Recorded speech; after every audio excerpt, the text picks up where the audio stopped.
À aucun moment la Bible ne nous parle de disciples de Marie. On sait d'elle qu'elle est la mère de Jésus, qu'elle l'a accompagné jusqu'à la croix dans une confiance absolue.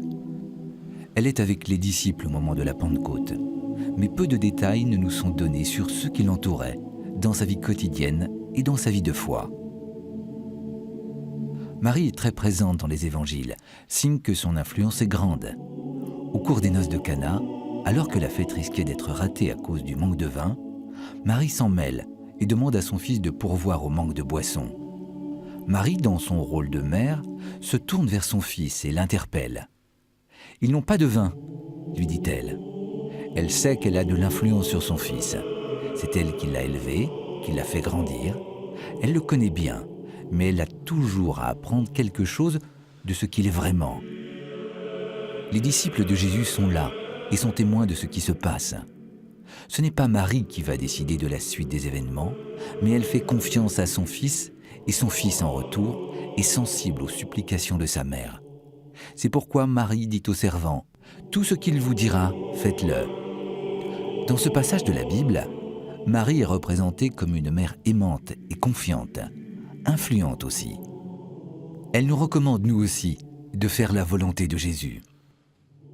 Au moment de la crucifixion, Marie ne sera plus décrite comme une mère, mais comme une femme. C'est Jésus qui la nomme ainsi. « Femme, voici ton fils », lui dit-il. Sa mission en tant que mère du Christ s'achève. C'est un autre rôle qu'elle va endosser maintenant. Jésus va le lui révéler indirectement en s'adressant à Jean, son disciple préféré. Jésus lui dit « Voici ta mère ». Dès cette heure-là, le disciple l'accueillit chez lui, c'est-à-dire qu'il croit au nouveau rôle de Marie. Elle devient alors la mère de tous les disciples. C'est en cela que l'on peut dire que Marie a eu un rôle important. Rien ne dit qu'elle a eu des disciples, mais elle a été tour à tour une mère et une femme pour ceux qui ont côtoyé le Christ.